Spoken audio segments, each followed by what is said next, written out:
the Philippines. the winners of the Miss Philippines Earth 2014. Miss Air, Miss Fire, Fire, and and of Miss course the Philippines reigning Miss Philippines Earth. And of course, our source person, no other than the beautiful Miss Jansen, Doktora Lai Morato. Yan, siyempre, siya ang ating ano. Mamaya later on, sama natin mamaya sila, yung mga celebrity friends natin kanina yung guest. Si Mr. Richard Bonin Mr. and Richard his Bonin and wife, Miss Miss May Bonin Yes, of they're from Javita California Coffee. also, Yes. Yeah, I heard that si Bianca is from California. I lived there for a little bit, but I Yes. was born and raised here in the Philippines. Really? Well, 10 years here, 10 years there. Oh. But we're neighbors, Yeah, right, we're Carson? from Torrance, right? And we're from Carson. Yes. Yes, and we've been talking about the stores there, the seafoods. From people, alam mo, broadcast din tayo sa ano sa States kasi you can log on sa Live streaming. live streaming. Yes, live Yes. streaming. So this show will be also shown tomorrow at 1 to 1 2 to 2, o'clock. It will be a yes. replay. Or for our televiewers, text us at 0922-891-6761. 6761, yes. And please indicate your name and your location. Kung may questions kayo regarding sa mga beauty queens natin, yes, yan yung number natin. Yes. Now, okay, si Miss Dayan is Tanawan, right? Yes. And I know you are a certified public accountant. Yes, I CPA. am. Wow, CPA. And I'm taking my second degree now in broadcast communication. Wow. Broadcast. Why? I mean, why from CPA to broadcast communication? And now you're beauty queen. Ano ka ba? Ang sasayo ng lahat. Ano ba? Oo. Well, it's always nice to learn something new. You know, I worked for a year in an auditing firm, and then I've discovered another passion, which is media or broadcasting. So I took another job, or I resigned from my job in the corporate and moved into a totally different job. I work in a radio station, and then with the luxury of time, I decided I can go back to school, and then yeah, I'm doing all these things. Tapos, Hindi And sinasayang. hopefully someday, I fulfilled my dream of becoming a beauty queen. Someday, I hope I will fulfill my dream of becoming a broadcast journalist. Broadcaster. And now you are Magkakatotoo It is a yan. dream come Magkakatotoo. true. Oo, magkakatotoo. Si Jamie naman is the reigning Miss Philippines 19-year-old, 2014. Dr. Senek. 19-year-old. And a student of acting. You want to become a celebrity or an actress? Yeah, that will be the next, siguro yun ang next venue mo. Become a, let's Actress. say, What an genre? actress. Let's say, Comedy, drama? drama, or action? I love comedy, but I think I fall sometimes more into action. Action? Action. Yeah. Wow. Sample.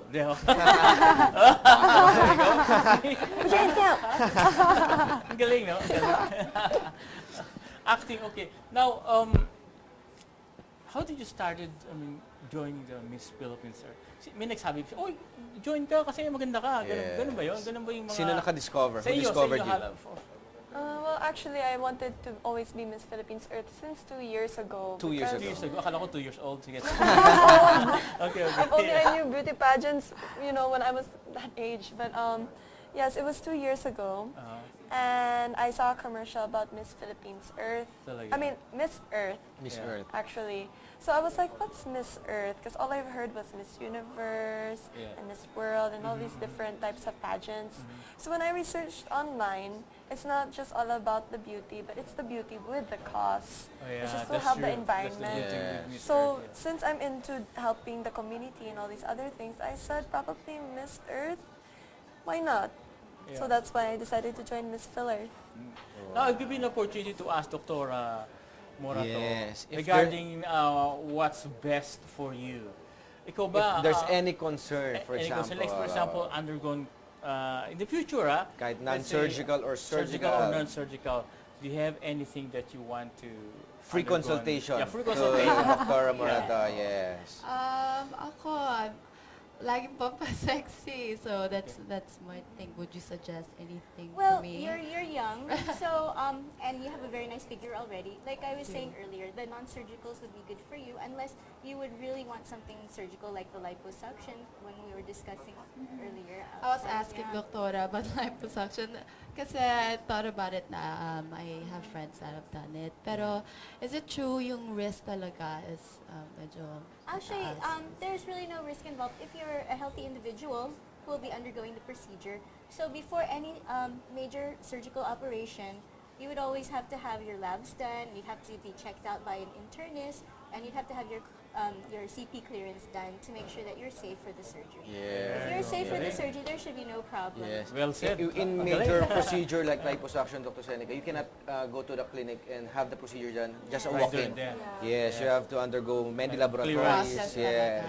talaga. You have to consult the cardiologist, Mm-hmm. the anesthesiologist, and the surgeon para matuloy yung surgery. Miss Bianca, you are you a nurse or I call myself a retail entrepreneur. I have Entrepreneur. I have a clothing store. And Clothing online. store. Wow, Yes. online. Online. Maybe we can Yeah, incorporate the Javita yeah. coffee in your You have a website or online, something? I have a website that's called Social, Social. SOCIALEPH.com. But I also have a showroom here in Makati. Wow. So I'll be At lucky. a So, very so young yung mga age, dress mo, ikaw na ang nag-provide? this during one I'm the wearing time? now. Yes, this is Wow. Social. But I have many Social, others. Social. Mamaya marami ka ng I will clients. log on later. Yes. Why don't you Thank you. just, Thank you tell your address or Yes, sa or Makati. We're in Makati. It's in San Antonio Village, sa Palm Towers po. Palm Tower. Yeah. So you can, when you go there, you can see some Yes. displays of your clothes. I have everything there. Mainly talaga, it's online. But sometimes the customers want to see the actual garments. They want to try it on. Did So you it's display my the showroom's gowns open. that you wore during the Miss Gown competition? Yes, the You competition. know, honestly, I don't even wear my clothes that much kasi I just try to stay away from my showroom kasi otherwise I'm gonna make it like my closet na. I don't want to extend it as a closet. So I want my customers to represent the social. Thank you. Okay. Yes. Natanong na natin si Miss Bianca. How about Diane? If you have any questions concern to- regarding yes, your to Dr. beauty, Morato. you can ask your You know, Dr. Morato. Bianca and I were talking in the van, and I was telling her, I've always wanted to have 36 on. No, siguro pampasexy lang din since kami kasi after namin ng pageant, gusto namin kumain ng kumain. Parang pampabawi. Lord, bawi. Yes, no? oo. So, probably yun din kung paano namin ma-maintain yung maganda naming curves. And especially dito kasi yung sa akin is sa braso ko. Yes, Dun Doctor, medyo- good question, no? Kasi ang laging naiiwan is the arms. The arms. Kahit mag-diet and exercise, nakukuha agad yeah. yung abdomen. Why is it that the arms naiiwan? Actually, it's just our body composition as a female. The arms, they just always get left behind. The last resort really would be liposuction. Liposuction. Yes. Kasi ngayon kasi ang liposuction, it's not really, it's an outpatient procedure. Yeah. You don't need to be confined in the hospital to undergo this kind of procedure. Something it's just an ambulatory surgical unit. A liposuction can be done. You know. Yes. I had mine And, yesterday. I have a patient yesterday, Yeah. and now she's working right now. Yeah, Yeah. I think, what's her name? Dr. Lani Morato. Yes. Oh, I guess! yeah, Her research actually, person. talagang on television, she admitted that she undergone liposuction yesterday. Just yesterday, I had my For the liposuction abdomen done. and the love How many handle cc and did the you bra get, Dr. line. Lau? Is it one? I think 1.5 liters. Like 1.5 liters. like a bottle of Coke. Just for curving, just for curving. Yeah. Yeah, After but that- painful? actually, I just feel like I worked out at the gym. It's not really painful. Yeah. Very bearable. It's like nothing happened. So there are different levels, parang the amount of fat that you can get rid of, or is that your option, or the doctor will tell you? What I really was wanting was the nice curve in the Yes. waistline. So it was more for body contouring than for debulking. So the best patients for liposuction are those who just want a shape, not for weight loss. Yes, okay. So Very you well try said, Dr. exercising first. You do everything you can do. Like me, that was my last resort because I had been working out for, gosh, years, doing the jogging, the running, and everything, trying to burn all the fat. But there was always something left behind that I really wanted to Yeah, get this is rid what of. you call mga unwanted fats, that's Yes. stationary fats. Eh. And 1 week prior to the procedure, 1 to 2 weeks ago, Dr. Morato was eating a lot Uh-huh. Why? in preparation for the... Oh, in preparation. You see, huh? Where did you done it? The liposuction? Yeah. Right there in the clinic at Janssen Libis. Yeah. Yeah. Okay, so go to Johnson Lewis. You want to get slimmer. How about the, let's say, The the Miss rain. Philippines Well- 2014? Jamie. Well, for me, it's more of the hair, especially on the legs. Okay, Like yes. I know, like shaving, we can shave it off, we Yes. can wax it, and probably use like something or showering to get rid of it. But for me, it's kind of tiring to Yeah. always focus Yeah. on it. Like for me, I just wanted the hair all off. Yeah. Okay. Okay. So, So- yes, Doctor. What is the problem, Doctora, with waxing, plucking? Yeah. Waxing and plucking, especially on the legs, will traumatize your skin, and Mm-hmm. the risk involved there is the ingrown hairs that can get infected, and Okay. that would leave an ugly scar a lot of the Oh, times, and okay, yeah. it's just ugly to look at. So the best thing for her would be the IPL, or the Intense intense pulse pulse light, light, yes. a hair removal. Mm-hmm. So it wouldn't take one session. It would take anywhere between 6 and 10 sessions probably for the legs. So you wouldn't have to worry about the waxing or the shaving or the plucking, and it would be very nice. Is it permanent, Doctora? Yeah. Permanent. It's permanent. How about chicken skin? When you pluck Yeah. or Oh yeah, that's due to it the can trauma. produce chicken skin? Yeah, so you'd have a smoother leg with the IPL. So for Is there IPL any only. preparation before the IPL procedure or the removal of the unwanted hair? Okay, and 1 week prior, you need to stop anything that has any bleaching ingredients. Like if you're using whitening products, you would have to stop those because it could interact with the light involved. So it's best to just not put anything. Don't put any lotion for 1 week, and then we could do your IPL. How about, Doctora, for the ladies who have Yeah. hair in the mustache? upper lip? Yes, Can that they can be ha- done can they too. undergo the IPL? Yes, definitely. We have special lamps for that with our machine, so they can undergo IPL for the mustache. Post IPL, they would have to use sunblock. Sunblock. Yes. Oh. You know, the problem with patients having, like, say, a hairy underarm is the hyperpigmentation, Yes. o parang nangingitim yung kanilang underarms.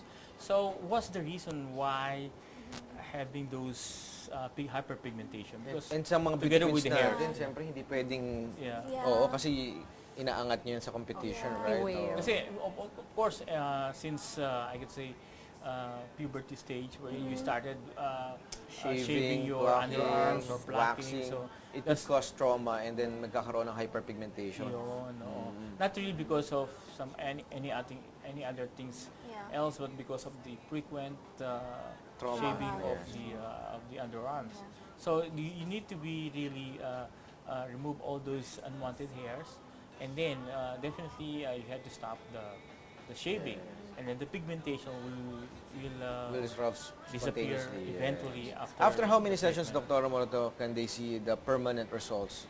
Anywhere between 6 and 10 sessions. 6 to 10 sessions. Wow, So, it's not bad. Not Yeah. bad at all. And it's on every Every 2 weeks. every 2 weeks.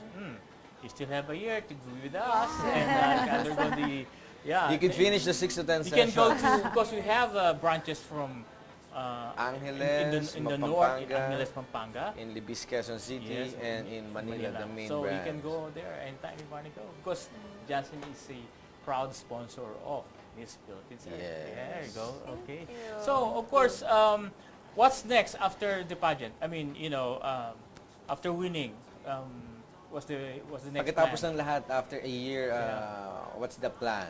Do you want to become, let's say, mayroong kumuha sa yung producer or director to become a celebrity like Bianca? Well, if opportunity presents itself, I can't imagine myself turning it down. Pero as of now, I'd like to pursue nga the business that I have at the moment and also try out different business ventures. So. And it add on, I mean, yung being a beauty Yeah, queen and and having this businesswoman. kind of business. Kasi this is what I always said to some of the winners, not even the winners, maging contestant ka lang, be accepted for Miss Philippines. Credible ka na agad. Ano ka na Sa lahat agad ng- eh, kasama na yun sa resume, resume mo, eh. you're Guys, credible huwag ka na plus agad, 5 oh. na agad. But if I am the interview who will interview you guys, let's say if you're planning to apply for the job and when they see, wow, Miss Philippines. You're a contestant. Yes, mataas So na yung parang ano. mataas na agad yung managerial position na agad eh, no? Yeah. But also, aside from our own careers, we'd like to pursue advocacy. Yeah, So yeah. we'll do that after. How about you, Miss Diana? Being a CPA and a broadcaster someday and a beauty Someday. queen? Well, as what Bianca said, we are, for our reign, we're working for environmental plans, and I hope we can make something sustainable even after our year. So we'll be very active as well in our respective cities, even we have passed on our crown. So that's our plan as queens for 2014. Thank you very much. How Miss about Air? Miss Jamie? Well, after the whole year of our reign, I'm planning to go back to school and finishing it. That's But at good. the same time, for Very me, 1 year is too short. Yes. Even like a president being a president for 6 years, they It's can. not enough. It's That's not true. enough. No. So for me, even Yeah. just a year of being Miss Philippines Earth and with these lovely ladies is not enough. So I think I'll still be working with the Miss Earth. Wow, Yes, nice Miss answer. Dr. Morato, where can we find you? You can find me at Jansen Libis branch.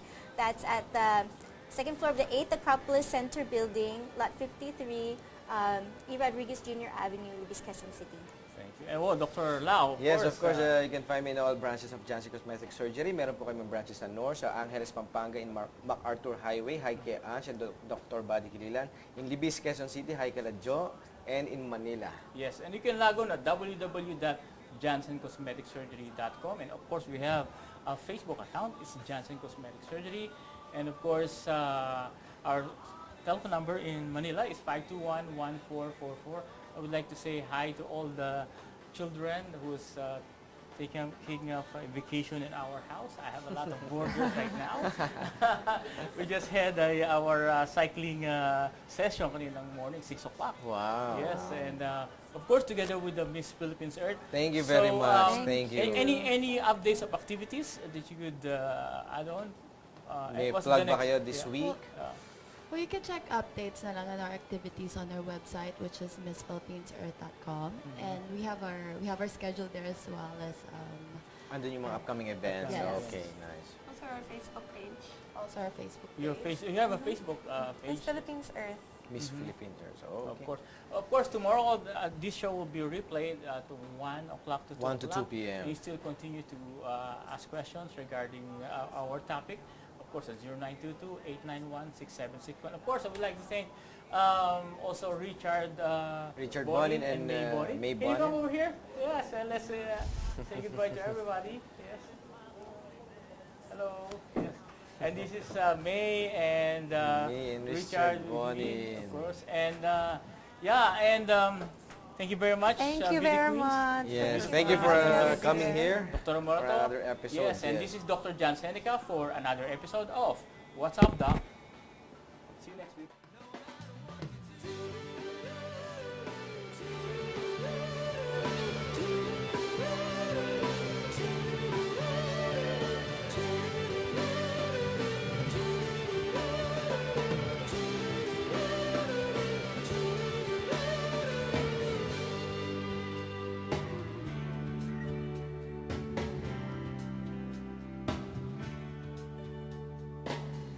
There's a tear in your eyes, I know. I can feel that it's not been dried out.